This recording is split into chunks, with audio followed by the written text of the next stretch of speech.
Welcome, welcome, welcome, geeks and nerds, girls and boys, to a brand new episode of Geek to Me Radio. Tonight, we have actor, producer Lamar Richardson on talking about the Tony Award-winning musical New York, New York. We'll talk about his other roles he's done. Later on, we'll have Jacob and Phill from Wam Wam Games talking about how you can back their Kickstarter. Plus, we'll be giving away tickets for Asteroid City. All that and more. Stand by. We're talking TV, comics and movies, and video games. And if you don't know Star Trek from Star Wars, we'll try to explain. There are 12 doctors for Hogwarts houses, one ring rules them all. To be the greatest Pokemon master, you must catch them all. You must catch them all. Try to catch them all. Gotta catch them all. Gotta catch them all. And if you're driving around the greater St. Louis area tonight listening to us on the Big 550 KTRS, hello to you. Thank you very much for tuning in. We had a few texts come in on the text lines. That last show was a best of. Neither Dan Brothers nor Dan Young could make it into the studio. So to address those couple of texts that we had from the 573 and the 417 area code, I apologize for not answering those texts, but neither Dan was in this evening. So just clearing that up, a little bit of housekeeping before we begin our show. Welcome to Geek to Me Radio. I'm your host, James Enstall. For those of you who are watching the stream on Facebook and YouTube, hello to all of you.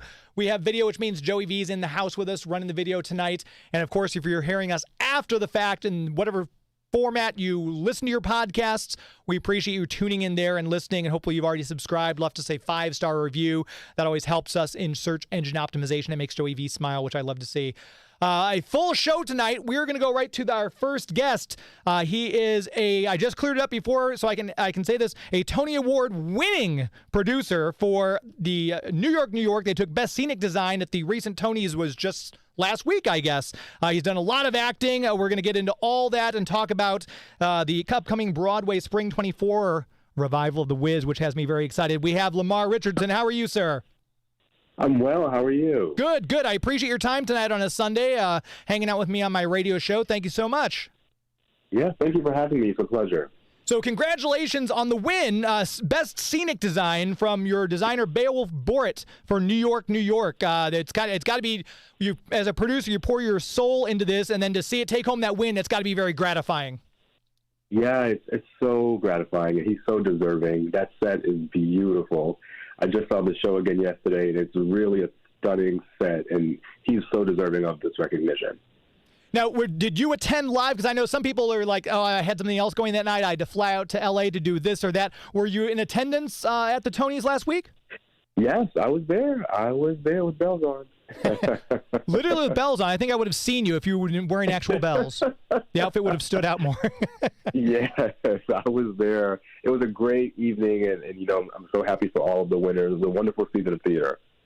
My wife is she's works a little bit with musical theater stuff and things like that. That's kind of what she does. So of course it's a watch party. She's glad that I'm out of the house on Sunday. She's like, go do your radio show. Don't come back until after the Tonys are over, because I'm going to be drinking with friends and watching the Tonys. But it really is that kind of thing where people just, they gravitate to it. And it's like, I've got movie friends who do the same thing with the Academy Awards. They're like, don't bug me the entire day on Sunday. How do you prepare? You're actually attending this. What do you do? Do you have little good luck rituals? Do you have anything you do when you go? Yeah, so I actually went to brunch with my wife early in the day, and just really eased into it. Had a nice, just calm day, really to get centered, positive vibes just before I go to attend. So just really just not setting any expectations and not overthinking anything. And again, if you're just now tuning in, we're talking with Lamar Richardson. I want to talk to you a little bit about some of the acting stuff you've done, because you're so young and you've done all this amazing stuff already. I feel like a complete slacker by comparison. But I mean, you started out in 2016. You're making your regional theater debut in Ma Rainey's Black Bottom, which obviously I know the movie that the late Chadwick Boseman famously starred in. I was curious if you can talk a little bit about that being one of your first big roles, I guess, if I'm saying that correctly. What the audition process was like. Did you go in specifically to read for Sylvester? Did you go in to read for like Cutler or someone else and get the part? How did the audition process go for you on that? So, fun fact, and this is why I have to credit Felicia Rashad here. So I didn't audition for that play at all. So the year prior, I was doing a stage reading of a screenplay that Felicia Rashad was starring in. And basically it was about a halfway house of troubled teens, and a Harvard graduate student was sent to do community service there, and she was the dean of Howard Law. And basically I was one of the troubled teens in the school, and I had a small little part. I was initially supposed to be the lead, but I ended up getting downsized to that smaller role. And it was through her seeing what she needed to see in that character that she then offered me Sylvester for the following year. Wow. That's very cool. No, when you're tiny little Lamar growing up, is acting something you always wanted to do, or did you kind of find it a little bit later on? Like some people don't get into it until college. How was your journey into acting? Yeah, no, it was always something that I did. I was always in church plays and things of that nature, but it was always more of like a hobby or an artistic release. It was never a formidable career path until I got to college. And then when you just fell in love with it and it took off from there, or were there some rocky parts? Yeah, so it's funny because I had an internship at MetLife my sophomore summer, and one of my team members at the time said, you have so much personality. What are you doing working in insurance? And that planted the seed for me to go down the rabbit hole of exploration. And at the time I was on campus doing theater with the Black Theater Ensemble.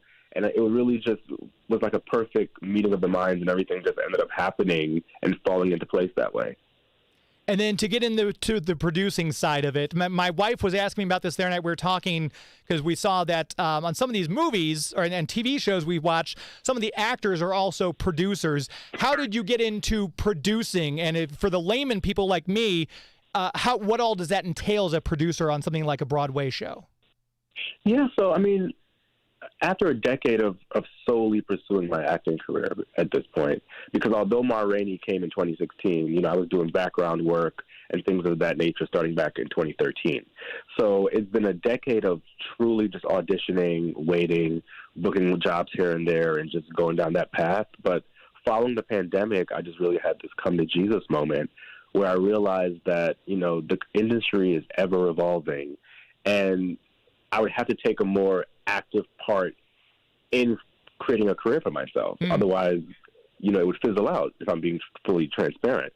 So, I realized that over the years I had a myriad of survival jobs that gave me the skill sets to be able to marry my artistic sensibility with it to be able to produce. And, a big part of producing is being a conductor of sorts, or a bringer of people, a bringer of financing, of funding, and just really putting all the pieces of the puzzle together. And, as I've seen in the past year, it's really been something that I'm actually really good at. That helps if you're good at something automatically. See, I can't relate to that at all, but thank you for that. I wanted to talk to you, too, about working with the great André De Shields. He just came through here. They did Shakespeare in the Park here in St. Louis. He was doing King Lear. Brilliant performance. I'm not sure how, at his age, he gets around better than most people I know in their 40s, and you got to work with him on Death and the Salesman. Talk a little bit about working with the great André De Shields, if you could. Yeah, he played Ben Lomond, and he's just, he's unreal. He's late 70s. He's so formidable. He's one of the hardest working people I've encountered, and he's unstoppable. He's not slowing down anytime soon. Yeah, apparently not, because we were all looking at each other. We went with the group, and it's Shakespeare in the Park. It's great. You go down to Forest Park, and they have this great sets that were built, and we got done. We're like, man, I'm exhausted just watching him perform. It's insane. Yeah. It's like a behemoth. It's just really fascinating, and he's always so present and so grounded, like a wise sage, always imparting wisdom. Absolutely. And talk about some of you've done not just the theater stuff, but you've done TV, you've done film and everything like that. You were in the NBC's New Amsterdam. There was Straight Up. You were in CBS's Blue Bloods, Black Terror, and everything like that. Do you find as an actor professionally, I know it's different for every actor, but for you personally, do you have to kind of shift as working in TV and film, exercise slightly different muscles, because you have that immediacy with the audience when you're doing a stage production, but do you feel more comfortable on camera or on the stage? On the stage. It's funny because it's really the same side of the coin. It's just, Viola Davis and Denzel Washington gave an interview years ago when they were doing the press tour for Fences. And, they talked about acting for screen versus stage. And, something that was really profound and stuck with me is that as long as you're telling the truth, that's what really matters, right? And, as long as you're getting to the bottom of that scene and really just fighting for what your character wants in that moment, that's the win. And I think that as long as you're doing that honestly, whatever medium you're doing it through, it will send and reach the audience. And you mentioned Viola Davis, who obviously was in Ma Rainey's Black Bottom that we saw in the theaters in 2020. I'm curious. There's that joke that how many actors does it take to screw in a light bulb? 5, you have 1 to screw it in and 4 others to smoke a cigarette and say, I could have done that better. So when you're going to see the movie now, it's 4 years removed from when you guys did the play. Obviously, I feel like doing film, they have an advantage because they can change, complete settings and everything like that. I don't want to say limited when you're on stage, but when you see it after having been in the show on stage, when you go to see it, the movie, do you have to approach it differently? Do you have to shut off part of your brain to enjoy it? Or how did the experience go for you seeing it on the big screen? It's so funny because to this day, I still quote that play word for word. So, I'm watching it and I'm hearing it and seeing us on stage as it's going simultaneously, because it just lives rent-free in my head. And I had to watch it twice because the second time I had to shut that off and just really just enjoy it without line reading or anything like that. Yeah. But it's really the text. August Wilson is such a great wordsmith, and such a rich, vivid imagery that he's talking about in that play in particular. That I just love it so much. And for those of you who might just now be tuning in here on 550 KTRS, we're talking with Lamar Richardson about his work. I've got to ask you, because I'm so excited, you guys are working on the Broadway's Spring 2024 revival of The Wiz. I'm an 80s kid, so I grew up specifically remembering Michael Jackson, Diana Ross, Nipsey Russell, Richard Pryor as The Wiz. I've always got that in my head, and it's just like one of my favorite musicals is Music Man. So whenever I go see it at the Muni, I'm always comparing it to Robert Preston and everything like that in my head. Talk a little bit about the challenges of bringing this show back, having the big revival of The Wiz.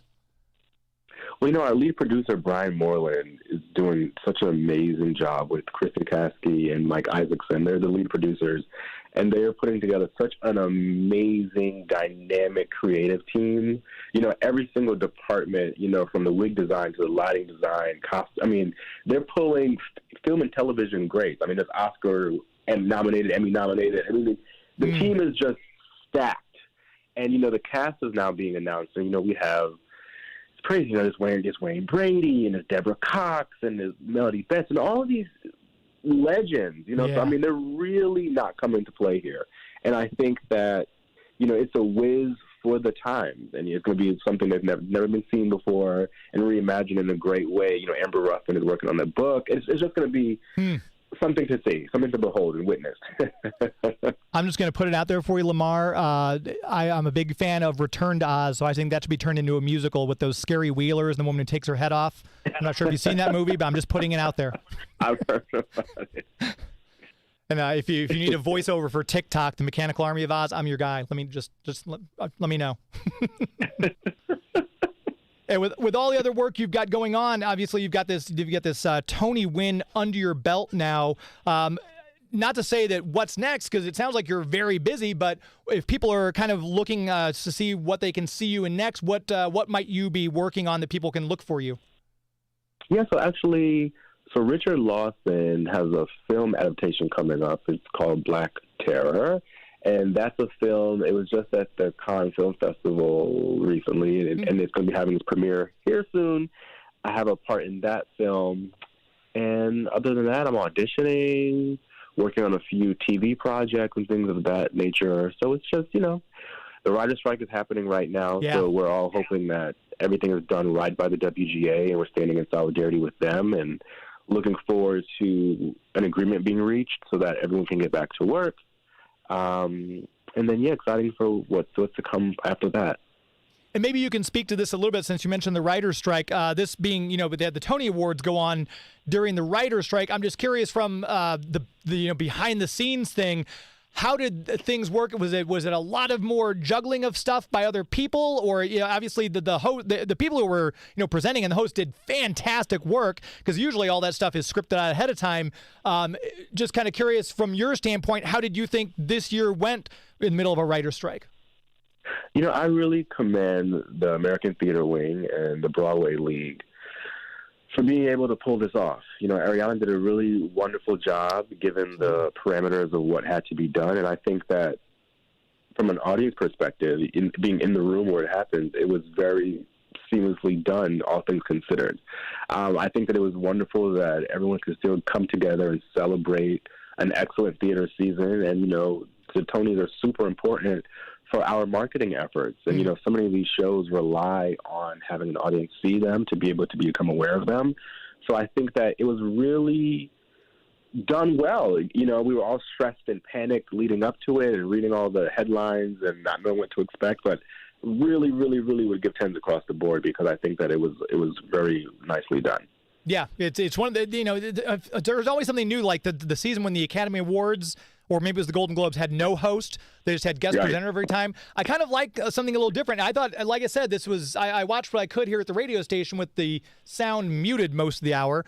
But it looked like it went well. My wife said she was impressed by it. So it was, again, as you said, kudos to all involved for pulling off a successful Tonys. Yeah, no, it was really a fun time. And if people want to keep up with you, are you active on social media, Twitter and Instagram? I know you've got your website, lamarrichardson.com. We'll have a link to that in the show notes if you're listening after the fact in the podcast form. But social media handles, are you very active?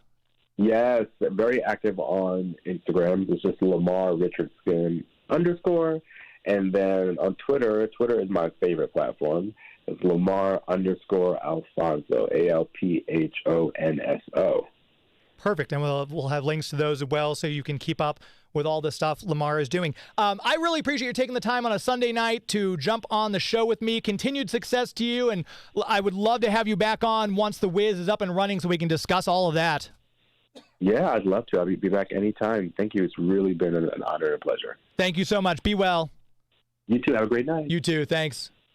There he goes, Lamar Richardson. That's like I said, the scenery, New York. If you had my friend went up there. He lives in New York, I should say. He went up there, and Jay got to see it and said it was a brilliant show. So kudos to Lamar and everyone involved with that. And they obviously Tony Award winning for Best Scenic Design. We are going to take a quick commercial break. Make sure I got the right things queued up here, and we will come back in just one moment. You're listening to Geek to Me Radio on the Big 550 KTRS. Please stand by. Jenner. What are you doing?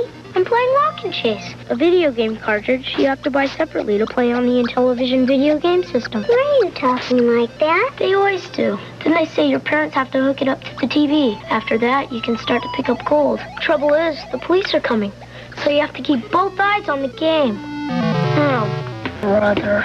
Do they say that too? Funny. Intellivision master component from Mattel Electronics. Lock and Chase video game cartridge sold separately. Now what do I do? Okay, this is Advanced Dungeons and Dragons video game cartridge. You have to buy it separately to play on the Intellivision video game system. Mom and Dad have to hook it up to the TV. What next? We're trying to find a crown, but it's real easy to get lost. So don't be surprised if the dragon finds you first. Holy cats, you just killed the dragon. I'm sorry, I didn't mean it. Advanced Dungeons and Dragons video game cartridge and Intellivision master component from Mattel Electronics, each sold separately. Poor little pound puppies. They had no one to love them. Pound puppy, you were sad and lonely. Brought you home, now you're my one and only. Pound puppy, you're my one and only puppy love. Pound puppies are so cuddly soft, they feel real. Each sold separately. You can name them. Fetch, Coco. And for a few dollars more, send for a name tag, stickers, and owner's certificate. Pound puppy, you're my one and only puppy love. From Tonka. Ghostbusters! Spangler, this lab is spooky. Vankerman, nip ahead. It's full speed ahead. What an eyeful. Let's split. Great car. Yikes, it's Highway Hunter. The real Ghostbusters, each sold separately. Ghostbusters! Careful, Janine, this airport's haunted. Wow, great plane. It's air sickness. Run for it.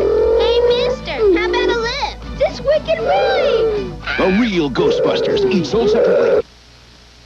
The Legoland gas station. You build it for action. You can raise a car up on...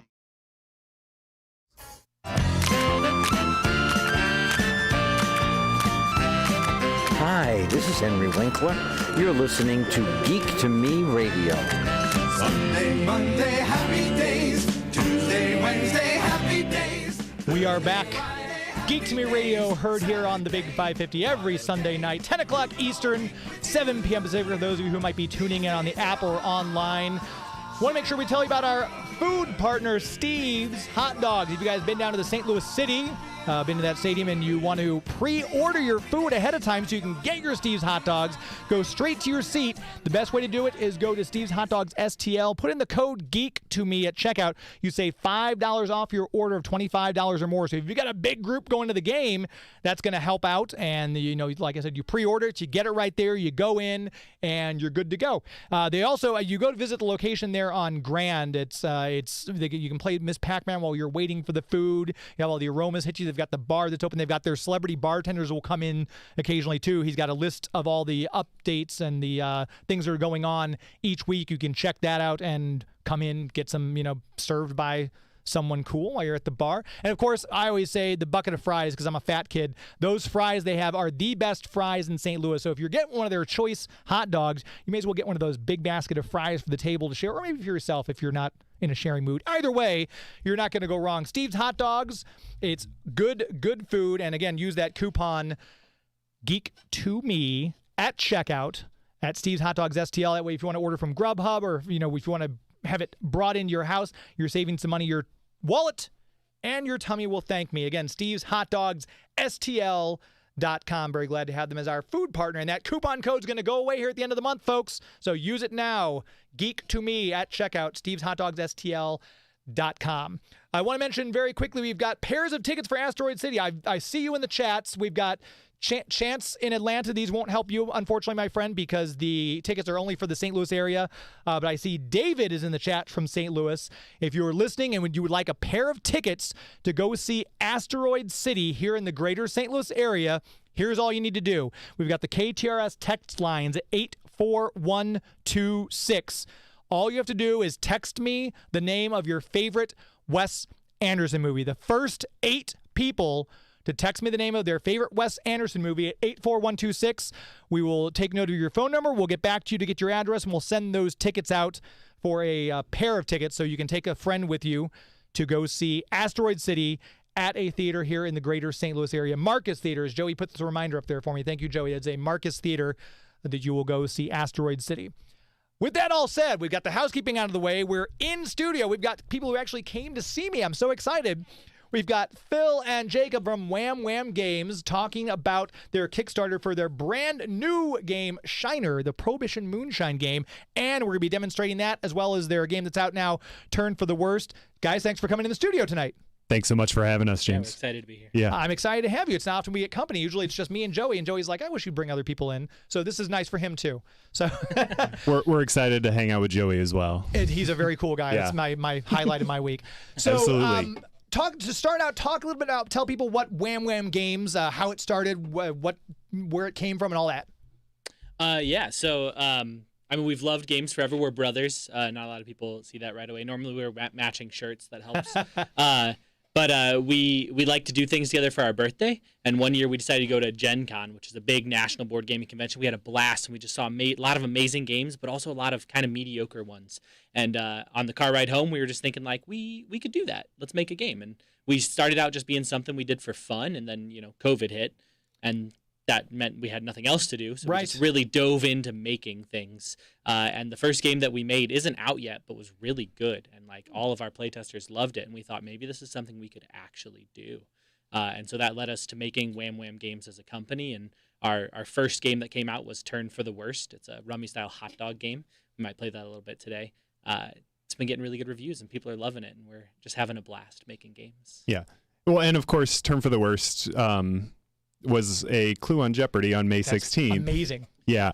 It caught us by surprise. We didn't really know that it was coming, but we're thankful for the writer's strike, for people being able to go out and and obviously we're not thankful for the writer's strike, but we're thankful. If you're listening, they were kidding. Yeah, absolutely. No, we were thankful that we were able to be found, because we're pretty sure that the twist and turn categories, there's plenty of other turn opportunities, but we're super happy that our game got displayed. And ever since that has happened, it's really helped us get more people to play our game, which has not only increased our scores for our reviews and things like that, but it's also just brought a lot of smiles to our faces watching other people have fun playing our games. So. And Jacob, doesn't matter. I just realized you said Jacob. I should have not abbreviated it. My apologies. No, it's okay. Jacob, we talked a few weeks ago, and you said after that thing came out, you guys did an article in the RFT, and the sales for this just took off, yes? Yeah, absolutely. So we were selling a few copies a month on Amazon and online, and we were actually doing really well at the conferences around the St. Louis market, as well as going to things like the Tower Grove Farmers Market to push our games.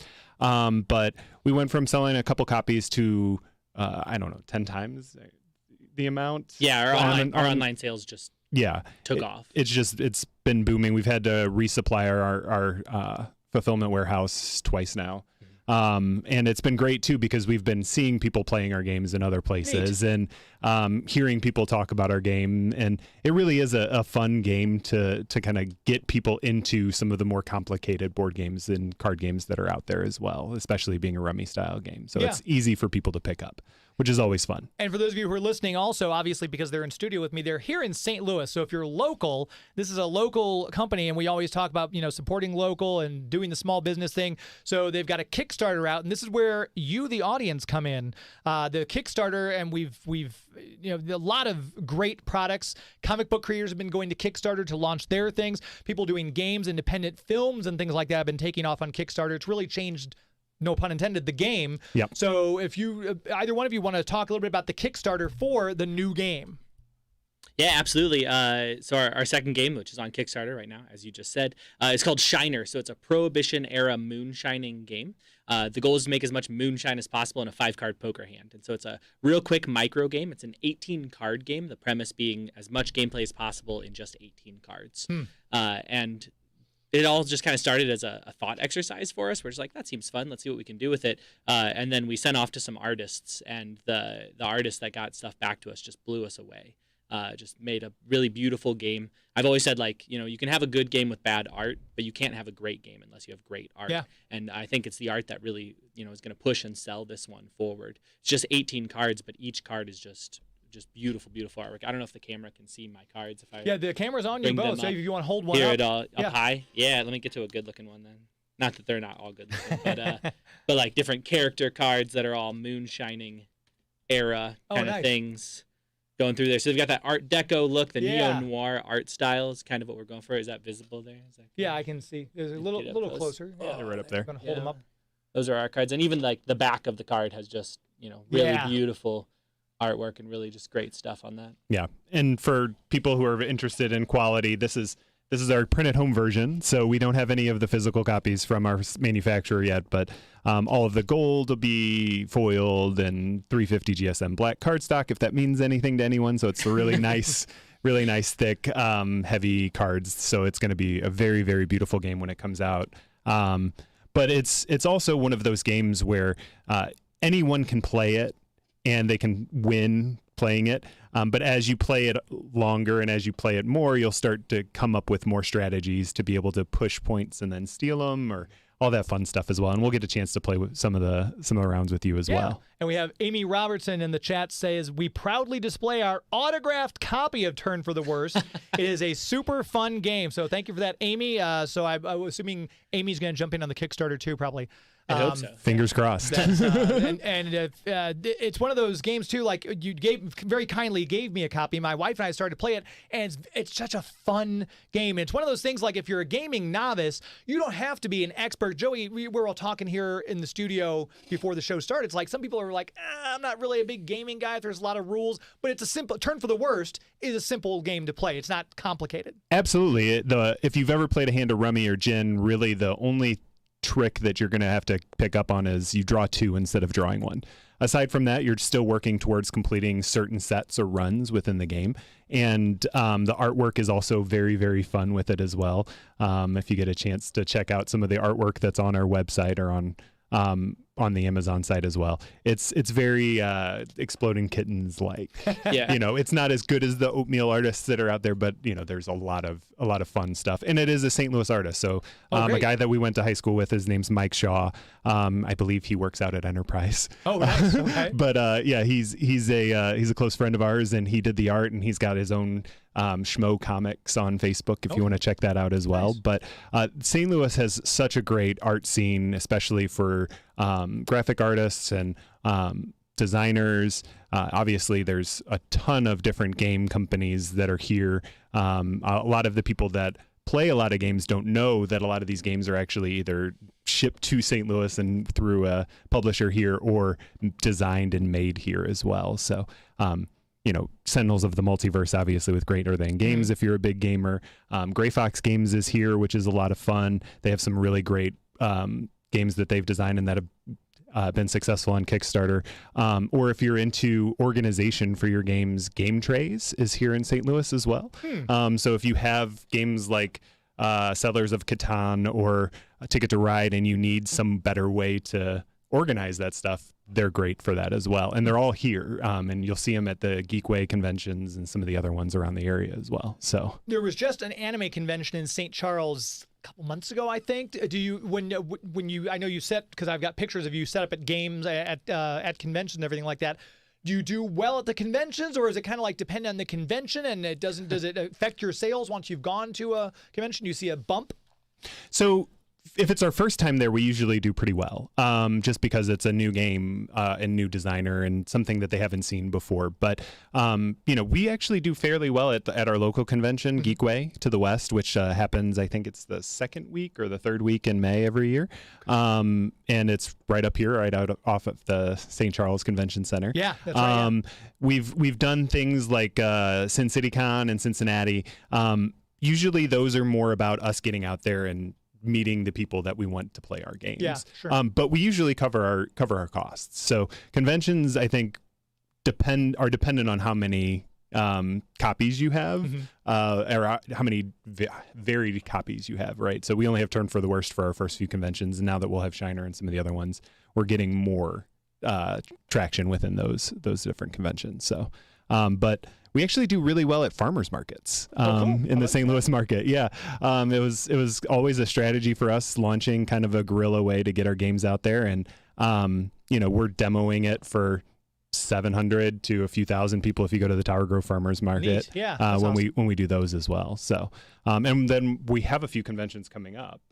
We're going to be at Tremendicon down in Springfield, Missouri, at the beginning of July 7th through the 9th. Yeah, and that one we're actually going to be presenting at the game design track. So if there are amateur game designers who aren't signed up yet for Tremendicon, there are still tickets. Cool. We'll be there to help people out. They do a game design competition. We're going to be leading a couple of sessions about just our style of game design, as well as we're going to do one of designing a game in an hour, which is, wow, considering like Shiner took a year to put together, and it's our smallest game. I think working on it for an hour might be kind of a stretch, but it'll be collaborative though. Together, so we're getting it's the panels down at Tremendicon are all about teaching people how to do stuff, or if you've done it, talk about all the mistakes that you've made in the process as well. And we've certainly done that. It's definitely been a fun process, but we've also missed the mark on a few game designs, and we've been told about it as well. So it's a living process. A game that you start this year might not be finished for another 7 years, but it's one of those things that just kind of stays in the back of your head, which is always fun. Yeah, and I've talked to writers and directors who are the same way. They've got an idea for a movie, and the idea started 20 years ago, and they're just now getting it made or something because it's like it had to have the right element, something finally synced up. So I'd same with games. That's interesting. Yeah, absolutely. Say the first game we started working on is not ready, and I don't think it will be anytime soon. It's a great game, but you get so attached to something that you've poured your sweat and your tears into, it's hard to throw it out to the public until it's perfect. Right. I get that. Yeah. I get that. Unlike this radio show, I throw this up every week. I have no idea. But if you're listening right now, we're talking to Jacob and Phil from Wam Wam Games. We're going to take a very quick commercial break. We're going to come right back, and we'll talk more with them. We'll get into some gameplay. If you're watching on the stream, stay watching. We'll demonstrate Shiner, and we'll also demonstrate Turn for the Worst, so you get an idea how these games work. Make sure you help them and back the Kickstarter. We'll have a link to that as well. If you're listening to Geek to Me Radio on the Big 550 KTRS, please stand by. Pound Puppy, you're my one and only puppy love. You can show your Pound Puppy how much you love him with snuggly Pound Puppy outfits. Into your hooded on t-shirt. We're going biking. Snap your pop's jazzy jacket. Pound Puppies and outfits, each sold separately. Whoa! Now let's walk to the park. Uh-oh, thunder. Put on your dry doggy rain gear and you'll stay dry as a bone. Hooded Hound t-shirt, Dry Doggy Rain Gear, Pup's Jazzy Jacket, and Pound Puppies all sold separately. From town. Max Steel Robo Force! Hunter the Conqueror is about to attack Max Steel the leader. Wrecker the Demolisher to the rescue. Ideal's new Robo-Force. Warrior robots with gripper bases and crusher arms, each sold separately. Hundred's escaping. Okay in there? Okay, Dad. But we won't be safe till we're rid of Hundred. Hundred the Conqueror, Max Steel the leader, Wrecker the Demolisher, each sold separately. New from Ideal's Robo-Force. Long ago at Rose Petal Place, Orchid met Nastina, the evil spider. Dolls sold separately.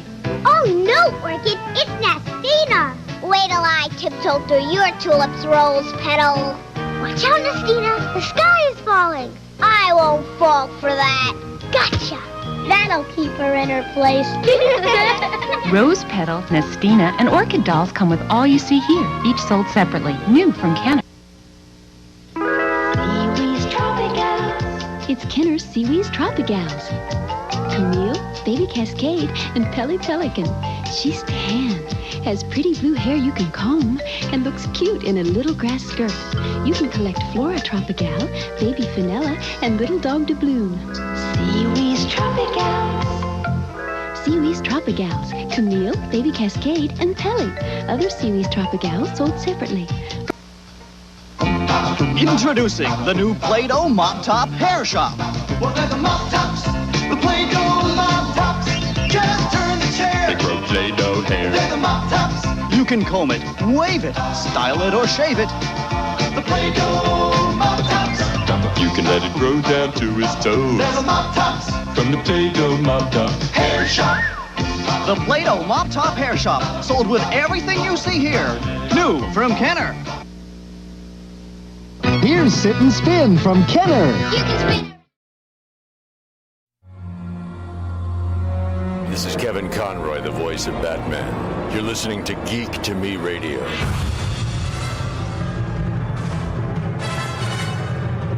We are back. Geek to Me Radio. I'm your host, James Enstall. Before we get back to Wam Wam Games, I want to tell you about our official comic book sponsor, but I'm looking at the wrong camera now. Bugs Comics and Games. We moved the camera for the purposes of the upcoming demonstration. Bugs Comics and Games on Bryan Road in O'Fallon. I was just out there for New Comic Book Day, which is one of my favorite days of the week. If you go out and see Larry at Bugs Comics and Games, if you are looking to get back into collecting, maybe you've been out for a while, maybe you just saw Into the Spider-Verse or you just saw The Flash and you're like, whoa, I want to see what these comics are. He'll have comics. Larry probably has the first appearance of The Spot, or he'll have like the first appearance of Bart Allen from the Flash series by Mark Waid. If you're looking for that, he'll be able to tell you, well, here's what you might like then. It's like having your own personal comic concierge, as I've said before. And you can also give their Facebook page like facebook.com/Bugs Facebook.com/Bugs Comics and Games. Please give their page a like, and that will make Larry happy. But if you're looking to buy, if you're looking to sell, if you want to sell a collection, Larry's a good person to talk to because there was a woman there, brought in a big tote of 1950s era Western comic books, and Larry was me. Oh yeah, these. He knows what they are. He's done this for a long time, and gave the woman cash right there. She walked out very happily. So if you're looking to sell some comics, Larry might be the guy to talk to for that too. And if you're a collector like me who has to have your fix every single week, join the Avengers Club because you're going to start saving money every week. If you buy your comics, if you buy your bags and your backboards and things like that. Larry makes fun of me because I buy Golden Age backboards and I cut them down to fit in the Silver Age bags because I want them to have that nice. Notice how there's no gap. I'm weird, but Larry gets a kick out of it. But he just goes along with it. So you can get your bags, your boards, your action figures, whatever it might be that you want, and save money while you're doing it if you join the Avengers Club. Once again, Bugs Comics and Games on Bryan Road in O'Fallon, Missouri. Go check them out and tell them you heard about it on Geek to Me Radio. We are in studio still with Jacob and Phil. It's Phil. I didn't say Phil up. You introduced yourself as Phil, so I'm okay with that, right? Yes. Okay. Phil. All right. So we're going to demonstrate. What are we going to do first? Are we going to do Shiner or Turn for the Worst? Well, Turn for the Worst, so maybe we should do that one first. Okay, I'm going to watch because I don't. Can you guys play together, or is Joey playing? Who's just the two of you? If for Shiner, we might want to bring Joey in, but for Turn for the Worst, we can just play a quick hand, real quick. And Joey's got the. It looks like I can see the playing field there. You're getting a good view of the KTRS studio right now. This is the John Carney studio, folks. For those of you who are watching, so go ahead and go through a round of Turn for the Worst. Yeah, absolutely. So what you're going to start with is you're going to start with some recipe cards, which look like Grandma's recipe box, and you're going to pick one to discard, and then you're going to keep the other three, and those are going to be the three cards that you're going after in the game. Okay. Or three recipes that you're trying to complete. And each recipe has a group of individual ingredients that you're going to be trying to put together. So the last person to eat a hot dog would go first. So I had one for lunch. Okay. Now, let me ask you, as you're going through here, I'm going to throw out little questions. Absolutely. Because as I was going through this, I had questions. Is there a strategy to throwing out a certain recipe card? Is it based on the cards, the ingredients you've already got in your hand, that you don't have enough and you might want to throw one of those other recipe cards out?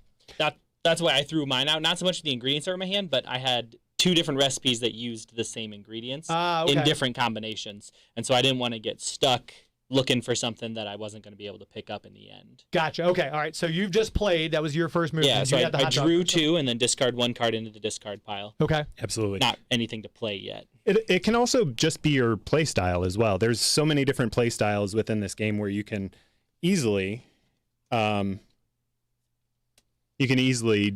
go after three of a kind if you're going after those, and you can just go points after points after points. If you don't like having to go after larger point recipes where there's more ingredients involved, right, to be able to get to it, or more variance in the ingredients. So when that's going on, sometimes I just get rid of the higher points ones to start because I can always go back and pick that up from the community pile later if I end up having those as well. Now, in you're playing Rummy, you've got the community pile, and you can go back, depending on which style of Rummy you're playing, you can go back and pick out a bunch. You have to use all those that you've taken. Like if you wanted that one that's on the bottom there. The pepper. Yeah, if you wanted to grab that, you have to go, then you've got to play all the other ones too, so you're kind of making the game harder for yourself? You just have to play whatever the bottom-most card that you go to is. Okay. Everything else can sit in your hand. Okay. But if you're going to pick up from the discard pile, you have to be able to play whatever you have drawn down to get. Okay. Perfect. Go ahead and get rid of that one for you.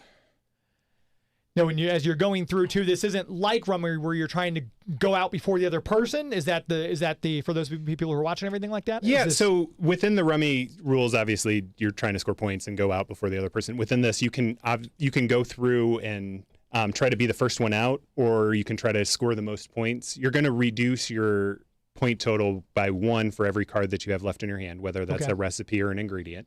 So as you're going through the process and drawing and building out your hands and completing recipes for the game, sorry, it's hard to talk while I'm playing at the same time sometimes. Yeah. No. So as you're going through and trying to complete those recipes, I like to just go for points. So if there's 3 points on the board, I'm just going to go for it. Okay. In the process, and I might have 30 points that are out here, but have a reduction of 14 in my hand. Right. I may not win, but I'm at least going to be continuing to score points and put pressure on him as we're playing it through. Of course, we're very competitive when we play against each other. When Well, we're your brothers, teaching, I would expect nothing less. Yeah, exactly. When we're teaching the game, we try to kind of pull that throttle back. Okay. But of course, we learned how to play cards from our grandmother, who was a card shark. Oh. Really? Or at least never official, but she would beat us completely in any game, whether it's Yahtzee or Gin or Sequence was another big favorite of hers. So we really learned how to play games from our family. Our mother was a teacher, and she used to use games to help teach us as well in the process. And she did that while she was at the 2 schools that she taught at before she retired. Very cool. Yeah. I'm just trying to monitor the chats, too. If any of you have any questions about the gameplay as you're watching it, I'm going to try to watch the game and monitor the chats. David said, I filmed a Kickstarter video for Shiner, and he has a copy of Turn for the Worst and some tasty whiskey. So good for you. He's one up on me. I'm drinking just Dr. Pepper tonight, but that's all right. Thanks, David. So as you're going through, I'm kind of watch the gameplay as well. So feel free to talk about the turns you're taking, and like if you have a strategy why you just discarded what you discarded or anything like that. Yeah, absolutely. So right now we're kind of running up against something where I think we're going after the same ingredients. Oh. So when that is happening, I have to be very, very mindful of what I'm putting down out there. So I need to actually draw 2 again. Since we're going after the same stuff, sometimes it's a big deck. There's 140 something cards, and 120 condiment cards, and then 24 different recipes. Yeah, so you have 10 of each or 12 of each condiment that are out there, and sometimes when you do a bad shuffle, like I usually do, the one card that you're looking for isn't showing up in your discard process. So I'm like 80% sure the cards that we need are sitting over there that Joey's looking at right now. Joey's sabotaged the game, folks, for those of you just now tuning in. Don't know if it was intentional or not, but it feels intentional, and I'm hurt by it. I do see pickles and ketchup on Joey's side of the console. Ah, yep. That's where they're sitting. All right. So, a lot of our intentionality when we're designing games is to make them as accessible as possible. We talked a little bit about this, about having games that are good intro games to gaming, but also like this game can easily be played recipes face up with a kid who's just learning how to read. Yeah. Because all the characters are very obvious. They're very clear what they're meant to be. We just really want accessibility, and we really want people to feel comfortable playing games. Same thing when you get to Shiner. It takes elements of things that people already know, and it puts them together into something new to make a fun game. That's how my grandma and grandpa, because when they babysit, they taught me how to play rummy. We played it open-faced, and every time I passed up a card or an ace or a face card, my grandpa would smack me in the knuckles with a large ruler. So, yeah, I'm kidding. That's totally made up. In case Mom's listening. I was kidding, Mom. So this is just one round you're doing right now, and it's probably because Joey sabotaged the game, which is why, does it normally go on this long, the first round, or is it normally quicker? Normally it's a lot faster. I think that we just pulled the cards out to show Joey some of the stuff, and now it's sitting over there. But typically the round takes about 10 to 15 minutes if you're playing 2-player.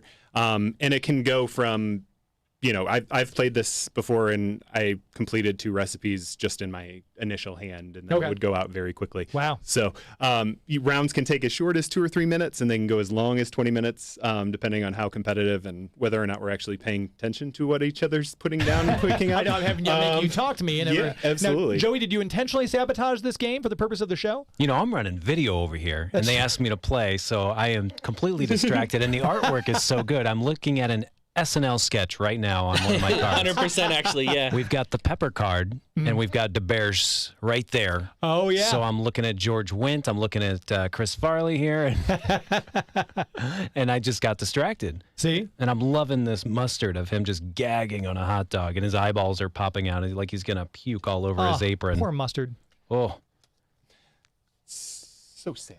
And this great cheese, he's got a grater on his head, and he's just, I guess that's his scalp. His skin is coming off into a salad.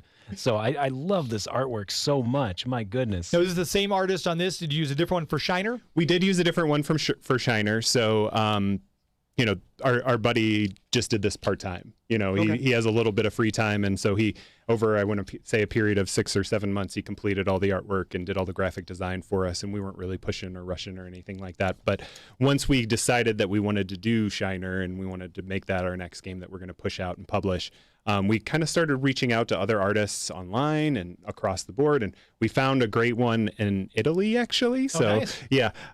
Italian mustard. You have to get a great exactly. edition of Turn for the Worst. Exactly. So our artist for the neo-noir characters within Shiner is actually based out of Italy, and then our graphic designer is actually somebody I used to work with back when I had a corporate job, and he works out in California. So great guy. But he doesn't want me telling his name because he has another full-time job. I understand. We've got about 9 minutes left. So what I'm going to do, because for those of you who are watching, I just double-checked there aren't any new questions. Joey's got the picture up for Shiner. We're going to come back. We're going to take a break. We're going to reset.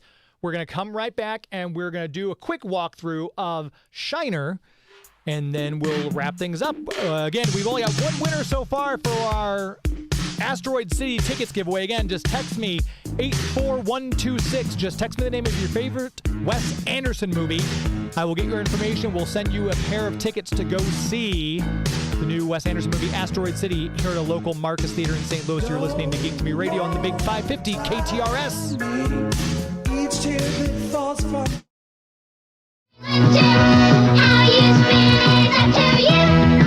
Sit and spin. You put it together.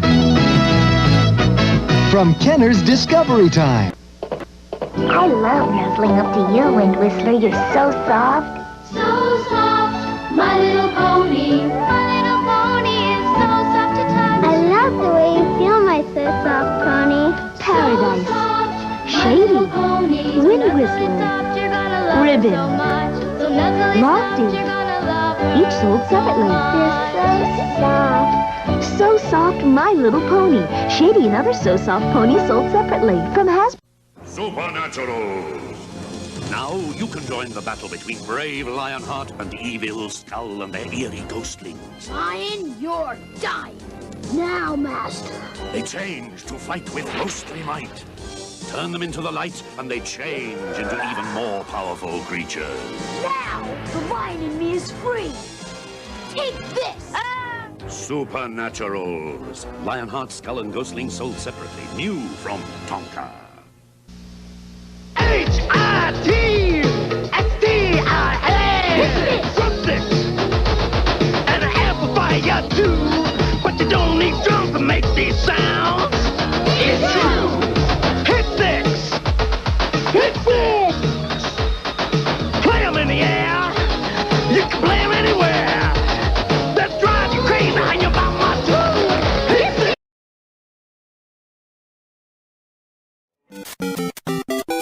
We are back. Wrapping up the hour here on Geek to Me Radio, I want to make sure we tell you about our premier sponsor, the Greater St. Charles Convention and Visitors Bureau. If you're a listener to the show for a long time, you know the website I'm about to say, discoverstcharles.com. That's discoverstcharles.com. When I first launched the show in 2016, they were immediately said, yes, let's do this.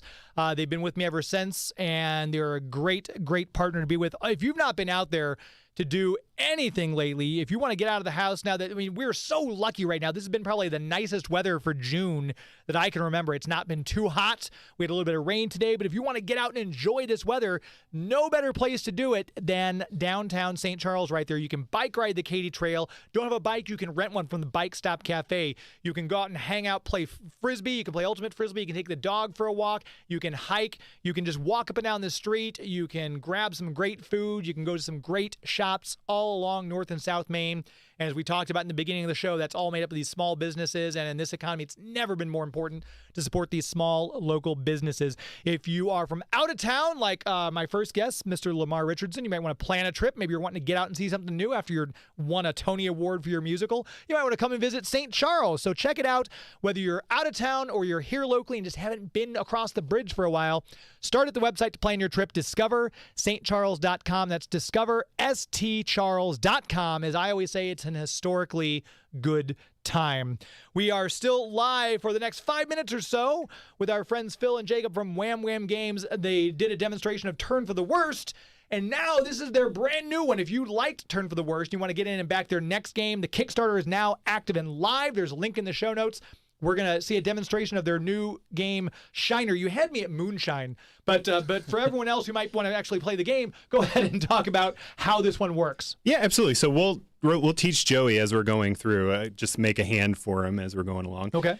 So this is the initial setup. You have 2 cards face up, and the rest of your deck is face down, and then you're just going to draft whether you want to take the up cards or the face down cards, and we'll go through this process real fast, and then we'll go into the cook, as we call it, within the rules. Just so you know what you're looking for, Joey, your goal is to either make as much moonshine as possible, or you've got a couple of special hands there in front of you that you can chase after to try and screw with Jake or I over.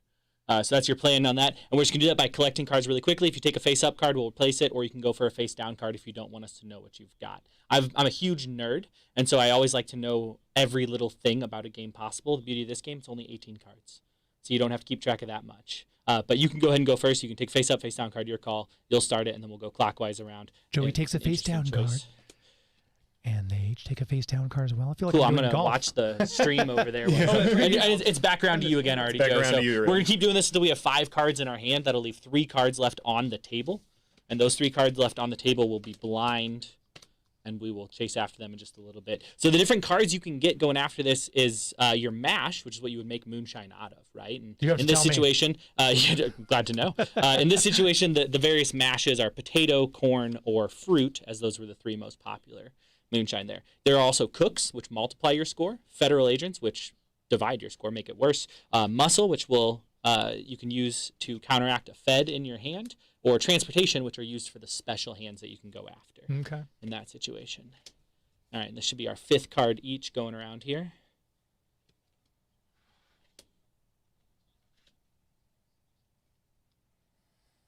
That art is so cool. You know, I've said it already, but it's the art that makes a game go from good to great. And when we were first making this, people were having fun with it.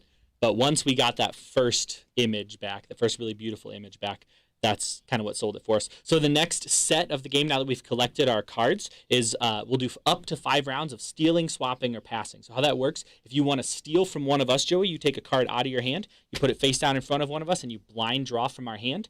But you cannot pass us a federal agent. So if you've got a Fed card, you can't give that to us. What you can do with that is you can swap it with one of the 3 face down cards in the middle, which none of us know what those are. Or so based on previous history, Joey might choose to sabotage. We'll see how this goes. Absolutely. You could chase after them. Or you could just say pass, and that is just a pass for that round. It's not a pass for the whole game. But if there's ever a round where all 3 of us pass in a row, that will end. We call this part of the game the cook. I'm actually going to pass on my first round. Not good. And I hate to rush, but we've got 1 minute left. I'm so sorry. I wish we had. Oh, no, it's okay. We need a second hour so we could get into this even more. I love the black and white art that has got the color accents on it. It's just making me think of like how much Frank Miller did with black and white and stuff. He was actually that was some of the inspiration for the artwork. Yeah, absolutely. Yeah. And when we do get the final hands, so we would do this. We'd pass and swap around. When we get to the end, it's kind of like poker. We'd show our hands and score them up from there. And that would end the game. I know we don't really have time to go through the stealing and swapping 4 more times around, but we'd go on that.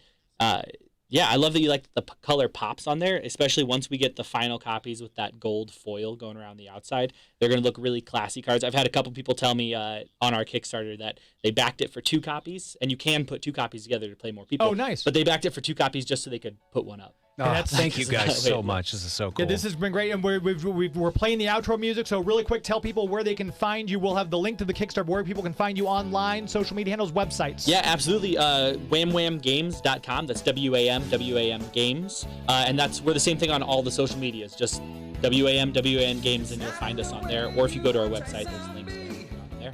And Turn for the Worst is for sale on Amazon as well as Shiner on Kickstarter. And we'll put a link to that in the show notes for the Amazon as well for the Turn for the Worst. And support your local game stores. Turn for the Worst is also at Wizard Wagon, Fortuna Games, and we're working on a few other ones. And if we're not in a local game store, ask about us. That's exactly right. You're voting with your dollars, people, so make it happen. Thank you both for coming into the studio. I appreciate it. Thank you to Lamar Richardson for coming on the phone to talk about his work acting and producing. Thank you to Joey V. Turn the camera on so they can see you. This is why I always do it on the camera. You could. Thank you. Until next week, my friends. Thank you, New York City. Good night. KTRS St. Louis. From ABC News, I'm Dave Packard. A deadly weekend of gun violence across America. First to St. Louis. A 17-year-old killed at a party in an office building where 10 were shot.